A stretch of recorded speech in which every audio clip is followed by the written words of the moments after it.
Assalamualaikum teman-teman dan juga Pak Alwan, selamat pagi juga. Kami dari kelompok 1 akan memaparkan tentang laporan kinerja unit usaha bisnis kami, yaitu Jasain Aja.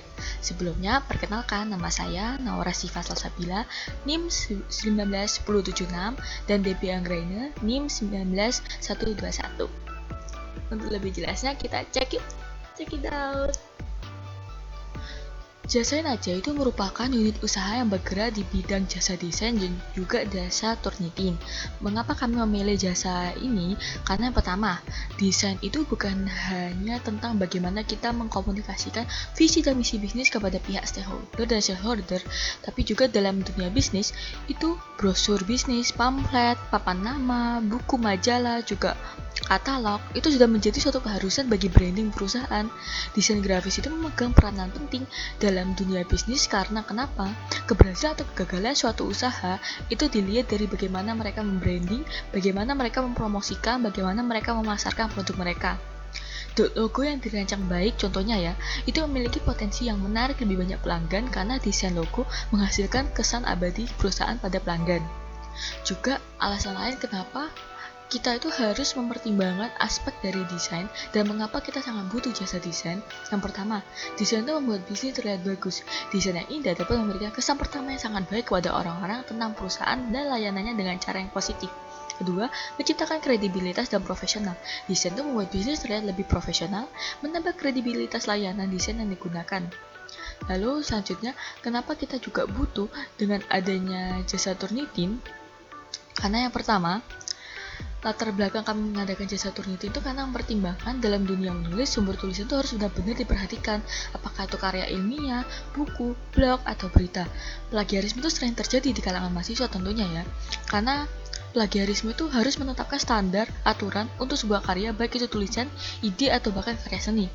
Plagiarisme itu adalah tindakan menyalin ide atau karya orang lain untuk diakui sebagai milik sendiri. Pada umumnya, mahasiswa tuh nggak tahu kenapa bisa terjadi plagiarisme. Yang pertama, bisa jadi penulis itu kurang mengetahui bagaimana kepenulisan atau penggunaan kutipan. Yang kedua, biasanya nih, deadline yang sangat cepat atau kurangnya waktu pengerjaan, seseorang akan terpaksa atau sengaja menjiplak karya atau hasil kerja orang lain. Sehingga di sini kami, Jasain Aja, siap membantu para mahasiswa ataupun penulis lainnya ataupun kalangan umum yang kesulitan dalam mengoreksi hasil tulisannya dan juga sangat membutuhkan jasa desain kami.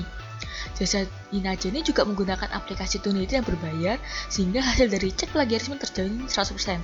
Juga menggunakan Canva dan PixArt Premium sehingga dapat dijamin nih apapun kebutuhan desain kalian kami dapat mengatasi. Oke?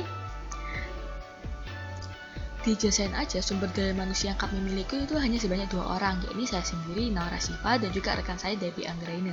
Karena Jasain Aja ini termasuk jasa desain dan turnitin yang baru merintis usahanya di tahun 2021, sehingga SDM yang dimiliki pun juga seorang mahasiswa seperti saya, sehingga struktur organisasi, tugas, dan fungsi di Jasain Aja itu menggunakan sistem rangkap kerja. Contohnya ini, saya dan juga Debbie merangkap kerja atau merangkap jobdesk sebagai admin dan juga desainer atau ilustrator dari Jasain Aja. Tugas admin ini yang pertama, menerima order atau pesanan dari pelanggan. Kedua, mengatur sosial media Jasain Aja untuk promosi usaha meskipun menggunakan masing-masing akun pribadi seperti Instagram dan WhatsApp. Lalu yang untuk tugas desainer ini, satu, melakukan negosiasi harga dan revisi hasil desain dengan pelanggan. Kedua, mengingatkan bagaimana admin untuk melakukan pembayaran bulanan Canva dan bisa premium karena Canva dan bisa premium itu di-update bulanan ya untuk di Jasain Aja. Selanjutnya di Jasain Aja itu ada tugas atau job desk yang tidak dirangkap, yaitu di tugas bagian keuangan yang dilakukan oleh saya sendiri. Adapun tugas bagian keuangannya adalah yang pertama, mencatat pemasukan atau pengeluaran kas Jasain Aja dalam bentuk pembukuan, dan yang kedua, membuat laporan keuangan sederhana untuk evaluasi kinerja. Lalu untuk jasa turnitin ini dilakukan oleh Debbie Anggraina. Tugas dari jasa turnitin yang pertama, melakukan negosiasi untuk harga turnitin. Yang kedua, melakukan cek plagiarisme, jurnal, artikel, laporan penelitian, karya ilmiah, dan lainnya sesuai dengan kebutuhan pelanggan. Analisis strategi. Di sini kenapa dilakukan analisis strategi? Karena tujuannya yaitu untuk membantu dalam menentukan alternatif strategi mana yang sebaiknya diterapkan. Nah, di sini terdapat 3 tahapan, yaitu tahap pertama atau tahap input. Ini tujuannya untuk meringkas informasi yang dibutuhkan. Lalu tahap 2 atau tahap pencocokan. Ini tujuannya untuk menyelaraskan antara faktor internal dan juga faktor eksternal. Lalu tahap 3 atau tahap keputusan, ini untuk melakukan evaluasi terhadap alternatif strategi untuk memilih strategi tertentu. Pada tahap 1, kami menggunakan alat berupa matriks TC dan juga matriks TC, di mana matriks TC ini merupakan matriks evaluasi faktor internal yang dilakukan untuk mengidentifikasi dan mengevaluasi sisi internal bisnis. Di sini termasuk kekuatan dan juga kelemahan. Nah, langkah-langkah yang dilakukan yaitu yang pertama, membuat daftar faktor internal kunci. Di sini termasuk kekuatan yang terdiri dari pelayanan yang baik dan juga cepat terhadap konsumen, kualitas desain baik, melayani custom-made, serta harga yang terjangkau. Lalu ada kelemahan yang terdiri dari SDM terbatas, tidak menggunakan aplikasi atau software terkenal. Nah, lalu kami menentukan bobot dari tiap faktor yang dimulai dari 0, sekian hingga 1,0. Nah, lalu diberikan peringkat, di mana peringkat 1 mengindikasikan kelemahan utama, peringkat 2 mengindikasikan kelemahan kecil, peringkat 3 mengindikasikan kekuatan kecil, serta peringkat 4 mengindikasikan kekuatan utama. Lalu antara bobot dan juga rating ini nantinya itu dikalikan untuk menentukan skor ketimbang. Nah, lalu untuk skor ketimbangnya nanti itu juga dijumlahkan sehingga menjadi total skor ketimbang. Nah, dari hasil matriks TC tersebut dapat diketahui bahwa total skor tertimbang sebesar 2,18. Nah, di mana total skor tertimbang di bawah 2,5 itu mengindikasikan bahwa bisnis yang dijalankan masih memiliki kelemahan internal. Lalu untuk matriks TC ini merupakan matriks evaluasi faktor eksternal yang dilakukan untuk mengidentifikasi dan mengevaluasi peluang serta ancaman yang dihadapi oleh bisnis. Nah, peluang di sini terdiri dari konsumen yang beragam, pemasaran online yang mudah, dukungan keluarga dan kerabat, serta kondisi ekonomi yang cukup stabil. Lalu ancamannya berupa pesaing yang cukup banyak dan juga tidak memiliki pelanggan yang tetap. Nah, untuk langkah-langkahnya ini sama dengan matriks TC tadi. Dan di sini hasilnya untuk total skor tertimbang menunjukkan nilai sebesar 3,91. Nah, total skor tertimbang di atas 2,5 itu mengindikasikan bahwa bisnis yang dijalankan dapat memanfaatkan peluang dan juga dapat menghindari ancaman. Pada tahap kedua, kami menggunakan matriks SWOT dan juga matriks PACE. Nah, untuk matriks SWOT ini dilakukan untuk mencocokkan antara faktor internal dan juga faktor eksternal kunci. Lalu dalam pembentukan kuadran SWOT ini didapatkan dari matriks TC dan juga matriks TC, yaitu dengan melakukan pengurangan antara total kekuatan dan juga total kelemahan, serta melakukan pengurangan pada total peluang dan juga total ancaman. Nah, lalu dari grafik tersebut dapat dilihat bahwa bisnis berada dalam kuadran 1. Nah, dari kuadran tersebut dapat dilihat bahwa bisnis berada dalam kuadran 1, yang memperlihatkan situasi yang sangat menguntungkan dan juga memungkinkan bisnis untuk terus melakukan ekspansi. Nah, di sini strategi yang dapat diterapkan yaitu dengan melakukan pertumbuhan agresif maupun strategi progresif. Lalu di sini kami melakukan pencocokan untuk masing-masing faktor kunci yang nantinya akan menghasilkan 4 jenis strategi. Nah, di sini kami memiliki peluang berupa pemasaran online yang mudah serta kekuatan berupa harga terjangkau. Nah, kami merumuskan strategi EXPO berupa mengencarkan promosi melalui sosial media. Lalu, karena adanya peluang berupa konsumen yang beragam, dengan kekuatan berupa pelayanan yang baik dan juga cepat, kami merumuskan strategi EXPO berupa memfokuskan bisnis ke segmen dan juga pasar tertentu. Kemudian, untuk mengatasi peluang konsumen yang beragam namun SDM kurang, nah di sini kami merumuskan strategi BO berupa melakukan rekrutmen khususnya pada kalangan mahasiswa. Strategi lainnya yaitu strategi ST berupa menjaga kualitas serta mengembangkan desain yang unik, dan strategi BT berupa mengeksplorasi aplikasi atau software lainnya. Nah, selain itu, kami juga melakukan analisis menggunakan matriks case, di mana grafik tersebut juga didapatkan dari matriks IV dan UKSC, sama seperti pada matriks SWOT tadi.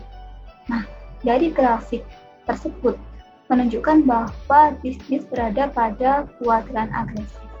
Artinya bisnis berada dalam posisi yang sangat baik untuk menggunakan kekuatan internal.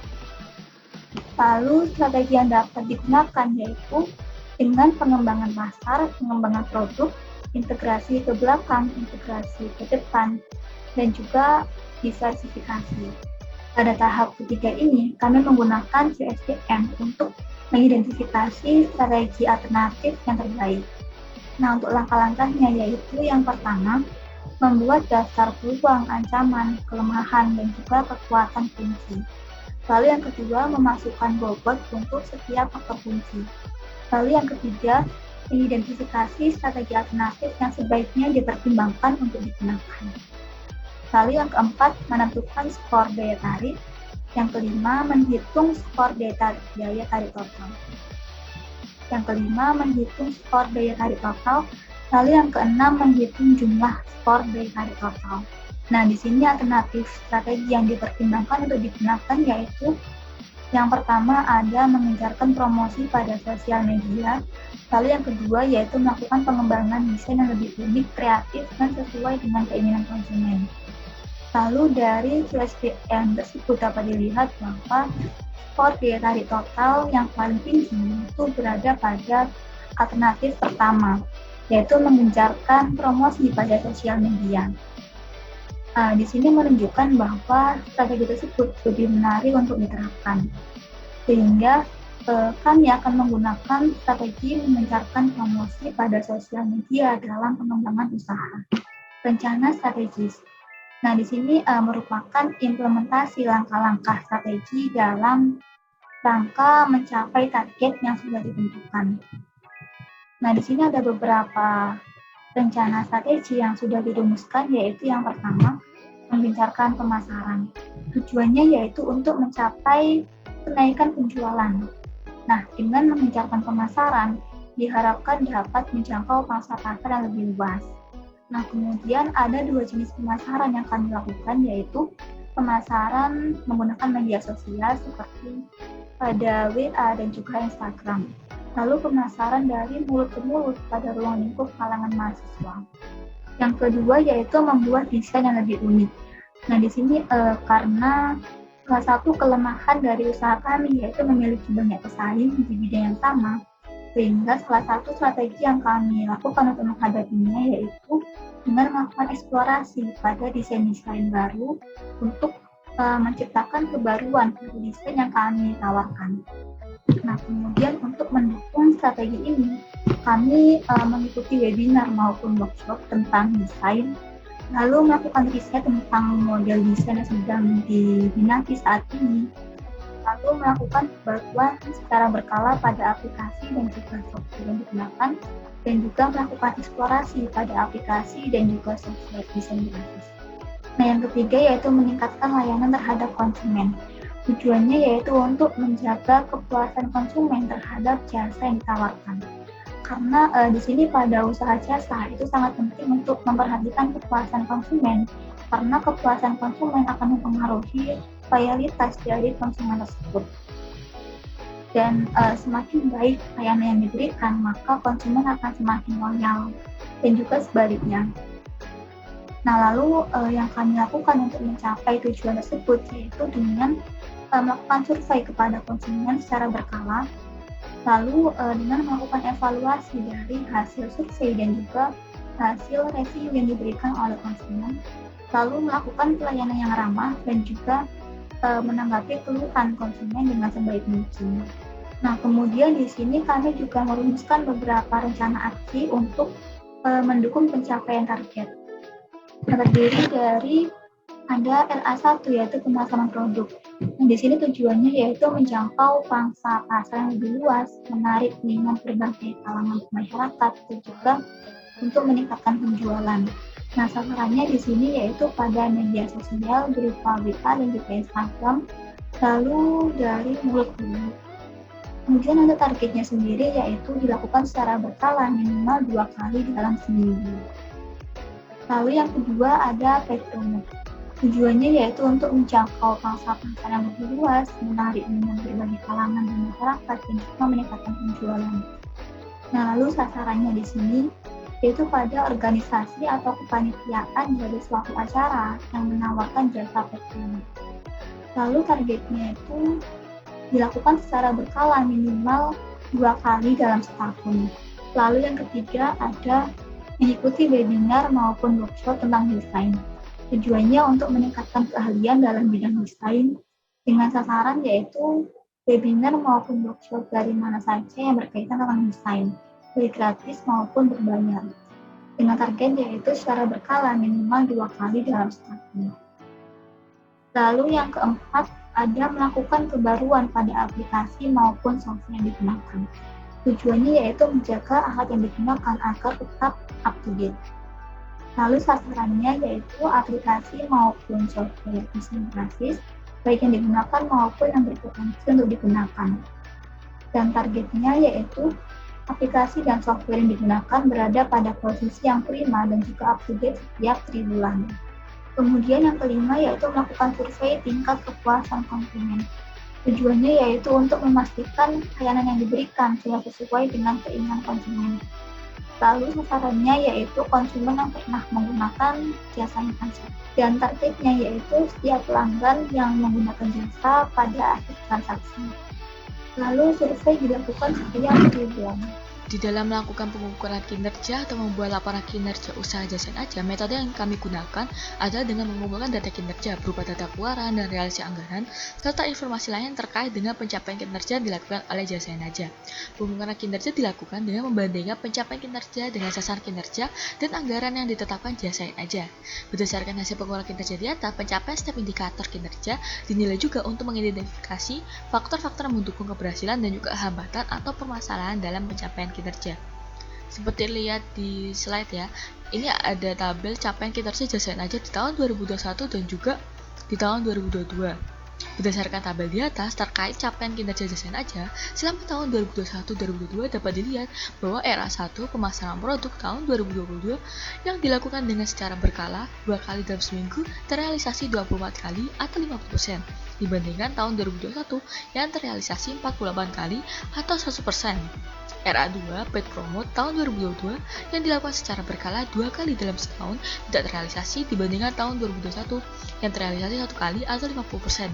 Dikarenakan sebagai awal penelitian Jasen Aja membutuhkan promosi yang dilakukan oleh pihak lain. Lalu untuk RA3 mengikuti webinar atau workshop di tahun 2022 yang dilakukan secara berkala 2 kali dalam setahun tidak terrealisasi dibandingkan tahun 2021 yang terrealisasi hanya 1 kali atau 5%.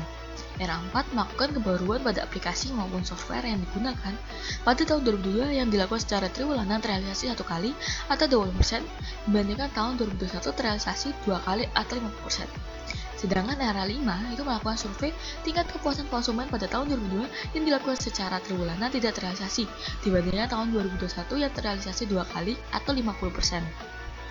Dengan melihat perbedaan dari realisasi kinerja tahun 2021 dan 2022, ini terdapat beberapa faktor pendukung dan juga penghambatnya. Untuk faktor pendukung hingga tercapainya kinerja Jasen Aja, yang pertama, itu terjadinya komunikasi yang intens antara sumber daya manusia, yaitu antara saya dan juga rekan saya, Jasen Aja, sehingga segala kebingungan dan trouble ketika menerima orderan dapat teratasi. Yang kedua, aplikasi desain dan Turnitin itu mudah digunakan, sehingga tidak perlu waktu lama untuk belajar dan mengembangkan skill desain utamanya. Yang ketiga, lingkup yang tidak terbatas pada mahasiswa, melainkan juga umum, membuat Jasen Aja itu dapat berkembang secara perlahan.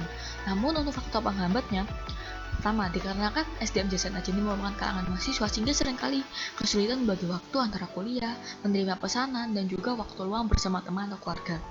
Dan yang kedua, seringkali menerima pesanan dari sesama teman yang menawar harga teman, sehingga mempengaruhi hasil survei kepuasan dari pelanggan Jasen Aja. Selanjutnya, untuk realisasi anggaran. Realisasi anggaran ini merupakan besarnya jumlah anggaran digunakan dalam upaya pencapaian kinerja sekaligus pemasukan atau pendapatan Jasen Aja selama tahun berjalan. Jasen Aja menetapkan target pendapatan sebesar 300.000 per bulan. Alokasi anggaran berkaitan sumber pendukung lainnya. Yang pertama adalah paid promo sebesar 100.000 per tahun, webinar atau workshop sebesar 150.000 per tahun, dan langganan Canva dan Pixar Premium sebesar 300.000 per triwulan. Di sini ada tabel realisasi anggaran jasa naja tahun 2021 dan tahun 2022. Di tahun 2021, Paid Promote itu terrealisasi 50.000 atau sebesar 50%-nya. Yang kedua, mengikuti webinar atau workshop itu realisasi 85.000 atau 56,67%. Dan yang ketiga, melakukan kebaruan aplikasi itu realisasi 600.000 atau 50%-nya. Di tahun 2021, pendapatan di paling rendah adalah di bulan Januari, yaitu sebesar 55.000 atau terrealisasi 18,33% dari 300.000. Hal ini karena di bulan Januari ini jasa naja baru pertama kali merintis. Lalu selanjutnya yang paling tinggi adalah di pendapatan September, yaitu sebesar 430.000 atau 143,33% dari 300.000. Hal ini karena di bulan September itu terdapat banyak orderan, terutama pada kalangan mahasiswa yang minta orderan template, lalu di kalangan pengusaha-pengusaha yang meminta orderan pembuatan menu, pembuatan logo, dan juga pembuatan brosur-brosur. Lalu untuk di kalangan dosen pun ada yang meminta untuk membuat pamflet webinar dan juga sertifikat webinar. Lalu di tahun 2022, Paid Promote dan mengikuti webinar dan workshop ini tidak terrealisasi. Karena di tahun 2022 ini, kami sebagai SDM dan desain aja itu sedang sibuk mempersiapkan acara atau sedang berlibur bersama keluarga. Jadi ada kepentingan tertentu yang hambat atau tidak terrealisasinya dari rencana aksi kami. Sedangkan untuk melakukan kebaruan aplikasi atau software itu tetap dilakukan dengan realisasi 300.000 atau 25%-nya, karena kami tetap menerima orderan meskipun kami sedang berlibur bersama keluarga atau menghabiskan waktu luang bersama orang-orang terdekat kami. Lalu untuk pendapatan yang paling rendah itu adalah pendapatan di bulan Januari 150.000, sekitar 50%-nya dari 300.000. Sedangkan untuk pendapatan paling tingginya yaitu sebesar 350.000 di bulan Maret sebesar 116,67%. Hal ini karena di bulan Maret sedang awal-awalnya masuk kuliah dan juga sedang mendekati UTS atau UAS sehingga banyak menerima orderan dari template, lalu feed Instagram ataupun story Instagram, dan juga dari kalangan dosen dan juga kalangan umum banyak yang meminta katalog, lalu pembuatan pamflet dan juga brosur. Nah, di sini Jasain Aja bergerak di bidang desain grafis dan ilustrasi serta jasa turnitin dengan pangsa pasar yaitu mahasiswa dan masyarakat luas. Nah, lalu untuk mempertimbangkan strategi mana yang paling sesuai untuk digunakan, kami melakukan analisis dengan menggunakan matriks IC, matriks IC, matriks SWOT, matriks SPACE, dan juga GSPN. Nah, kemudian dari analisis yang sudah dilakukan, itu didapatkan hasil bahwa usaha kami berada pada posisi yang baik dan juga pada posisi yang agresif untuk terus melakukan ekspansi. Nah, lalu kami menetapkan 3 strategi utama, yaitu dengan mengejarkan pemasaran, membuat desain yang unik, serta meningkatkan layanan terhadap konsumen. Nah, untuk mendukung strategi tersebut, kami merumuskan beberapa aksi, yaitu dengan pemasaran produk, baik dari media sosial maupun dari mulut ke mulut, lalu dengan melakukan paid promote, lalu mengikuti webinar dan juga workshop tentang desain, kemudian melakukan pembaruan pada aplikasi maupun software yang digunakan, serta melakukan survei untuk tingkat kepuasan konsumen. Kemudian untuk capaian kinerja, pada tahun 2021 itu dapat dikatakan masih kurang baik karena hanya satu aksi yang tercapai, yaitu pada pemasaran produk. Kemudian untuk paid promote, webinar atau workshop, dan juga pembaruan aplikasi itu baru tercapai setengahnya. Dan juga untuk survei pelanggan itu baru tercapai 25%. Nah, sedangkan pada tahun 2022, untuk pemasaran produk baru tercapai 50%, lalu untuk pembaruan aplikasi baru tercapai 25%. Kemudian untuk paid promote, mengikuti webinar atau workshop dan juga survei pelanggan itu masih belum terrealisasi. Kemudian untuk target pendapatan, di sini ada beberapa bulan yang terrealisasi di atas 1% dan juga ada beberapa bulan yang terrealisasi di bawah 1%, sehingga dapat dikatakan bahwa bisnis kami masih kurang maksimal, sehingga memerlukan beberapa perbaikan atau peningkatan untuk kedepannya. Nah, baik, sekian yang dapat kami sampaikan dari laporan kinerja bisnis kami. Mohon maaf apabila ada kurangnya. Wassalamualaikum warahmatullahi wabarakatuh.